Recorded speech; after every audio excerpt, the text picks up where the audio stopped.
नमस्कार, बहुत स्वागत है आपका आश्रम यूट्यूब चैनल पर। आज हम बात करेंगे गुरु पर्वत पर कुछ महत्वपूर्ण चिन्हों के विषय में। हमारी हथेली में गुरु पर्वत या बृहस्पति पर्वत या जिसे इंग्लिश में हम जुपिटर माउंट भी कहते हैं, उसका क्षेत्र कितना होता है? यह उसका क्षेत्र होता है। यह एरिया यदि आपका उन्नत है, अच्छा है, तो ये मान के चलें कि आपका गुरु पर्वत अच्छा है। अब गुरु पर्वत पर कुछ चिन्ह मिलते हैं। सबसे पहले हम जिस चिन्ह की बात करें वो है, यहाँ पर अक्सर हम देखते हैं कि एक सिंगल रेखा आपको देखने को मिलती है। सिंगल रेखा, ये जिस रेखा के विषय में बात कर रहे हैं, ये सिंगल रेखा स्वतंत्र रूप से है। ये रेखा जो है, ये ना ही नीचे मस्तिष्क रेखा को टच करे, ना ही आयु रेखा को टच करे। मतलब ये किसी भी अन्य रेखाओं से मिलती ना हो, बिल्कुल स्वतंत्र हो। इस रेखा की बात कर रहे हैं। तो ऐसा चिन्ह आपको कार्यों में सफलता देता है, प्रत्येक प्रकार की कार्य, विशेषकर गुरु से संबंधित कार्य। गुरु से संबंधित कौन से कार्य हो सकते हैं? गुरु का अर्थ होता है समाज को राह दिखलाना, लोगों का पथ प्रदर्शन करना, लोगों का अग्रज के रूप में कार्य करना। मतलब लोग आपको हर चीज़ में फॉलो करेंगे। इस प्रकार का कार्य किसका होता है? गुरु का। यदि ऐसे जातक एक अच्छे शिक्षक होते हैं तो उनके चाहने वाले, फॉलो करने वाले बहुत सारे स्टूडेंट होते हैं। अच्छे आध्यात्मिक गुरु होते हैं, चूँकि गुरु पर है तो ये आध्यात्मिक प्रवृत्ति को भी दिखलाता है। तो ये अच्छे मठाधीश हो सकते हैं, किसी ट्रस्ट के अच्छे मालिक हो सकते हैं जो लोगों के लिए, समाज के लिए कार्य करे। इस प्रकार के एनजीओ वगैरह के मालिक हो सकते हैं। तो अब देखिए कि सिंगल रेखा यदि मिलती, केवल एक, तो एक तो हो गई ये उच्च सफलता देती है, दूसरी ये उच्च महत्वाकांक्षा को भी दिखलाती है। मतलब ऐसे जातक की जो इच्छा होती है वो छोटी नहीं होती। इनकी जो सोच होती है, जिस भी प्रकार की सोच हो, ये सोच काफ़ी उच्च होगी। कार्य करें तो बड़े कार्य करें, लोगों से मित्रता करें तो बड़े लोगों से कर लेते हैं। कोई भी ओछा कार्य, मतलब छोटा कार्य, ओछा कार्य, ओछे लोगों से दूरी बना के रखना, छोटा कार्य से दूरी, इस प्रकार की चीज़ों को यहाँ दिखाता है। ये गुरु की है। अब एक यहाँ पे कुछ हो सकता है कि यहाँ पे 2-3 रेखाएं हो। कभी कभी हम देखते हैं कि ये रेखा यहाँ से भी निकलती है, इस प्रकार से, जैसा हम इस हथेली में देख रहे हैं, इस प्रकार से ये रेखा है। इस रेखा को जो कहा गया है, सामुद्रिक शास्त्र कहता है कि ये रेखा लोगों की इच्छा पूर्ति की रेखा है। उच्च महत्वाकांक्षा और स्वाभिमान ये तो दिखा ही रही है, साथ में ये दिखा रही है ये इच्छा पूर्ति। ऐसे जातक की इच्छाओं की पूर्ति होती है, लेकिन इनकी जो इच्छा की पूर्ति होती है, इसमें प्रारंभिक में बहुत अधिक संघर्ष होता है। प्रारंभिक लाइफ में संघर्ष होता है। संघर्ष के बाद इन्हें अपनी इच्छा को पूर्ति करने में ऐसे जातक सफल हो जाते हैं। अब देखते हैं कि कभी कभी कई रेखा होती है। एक तो है ही, हो सकता है कि यहाँ पे 2 रेखा हो, या 2 से अधिक भी इस प्रकार से दिख सकती है, इस प्रकार के। तो एक से अधिक रेखा, एक तो ये दिखलाती है कि भाग्योदय ऐसा जातक का जो है अति शीघ्र हो जाता है। मतलब ये अपने स्वयं के भाग्य से वर्क करना, जिस भी तरह का वर्क हो, अपने स्वयं के भाग्य से ये वर्क करना चालू कर देते हैं।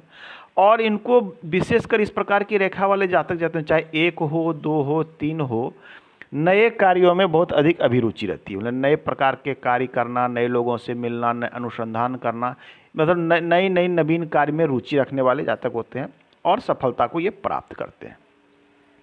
अब देखिए कि लोगों के बीच में कन्फ्यूजन कहाँ होता है कि रेखाएं तो यहाँ इस प्रकार से जा रही है, जैसा इस हथेली में देख रहे हैं, लेकिन देखिए कोई रेखा इसे इस प्रकार से काट रही है, कोई इस प्रकार से काट रही है। यदि ये स्थिति आपके हथेली में उत्पन्न होती है, आप इसे क्रॉस मानने का भूल ना करेंगे। ये रेखा आपकी क्या है कि महत्वाकांक्षा की रेखा में ये रेखा कटना, अर्थात ये कहीं ना कहीं आपकी इच्छा पूर्ति या आपके स्वाभिमान या आपकी जो इच्छा है मन में नवी कार्य करने की रुचि, आपके कार्यों में सफलता जो ये दे रही थी, कहीं ना कहीं अब उसमें बाधा उत्पन्न होना शुरू हो जाएगा। मतलब रेखा यदि कट रही है तो ये कहीं ना कहीं आपके कार्य में बाधा। अब हम बात कर लेते हैं, लोग कहते हैं ये क्रॉस बन गया। ऐसा नहीं है, क्रॉस इस प्रकार का नहीं बनता है। गुरु पर्वत पर बनने वाला जो क्रॉस होता है वो बिल्कुल स्वतंत्र बनता है, और सामुद्रिक शास्त्र इसी स्वतंत्र क्रॉस के विषय में बताता है कि गुरु पर्वत पर बनने वाला क्रॉस जो है 3 चीज़ें देता है, महत्वपूर्ण रूप से जान लें। पहला जो होता है कि ये आपके वैवाहिक जीवन, अर्थात मैरिज के बाद वैवाहिक जीवन में वैवाहिक सुख देता है, मैरिज में वैवाहिक सुख देता है। दूसरा है कि इस ऐसे जातक के प्रेम संबंध अच्छे होते हैं, ये प्रेम संबंध इनका बहुत अच्छा चलता है लाइफ में। और कार्यों में सफलता, ये 3 चीज़ लाइफ में सफलता, सफलता। अब ये 3 चीज़ें और भी बढ़ जाती है, इसके साथ कुछ रेखा का कॉम्बिनेशन होता है। यदि इस प्रकार से क्रॉस हो साथ में आपकी जो भाग्य रेखा है, भाग्य रेखा जो हमारी शनि पे पहुंचती है, वो कुछ इस प्रकार से हो, ये चंद्र से उसका फॉर्मेशन हो। ये हमारा चंद्र का क्षेत्र है, चंद्र हमारे मन को नियंत्रित करता है। तो चंद्र से यदि फॉर्मेशन हुआ भाग में, तो ऐसे जातक की सफलता, प्रेम संबंध, वैवाहिक जीवन, ये सारी चीज़ों को बढ़ जाता है, ऑटोमेटिक बढ़ जाते हैं और इन चीज़ों को दिखलाता है। अब देखिए यहाँ पर इस प्रकार से रेखाएं कई दिखती है।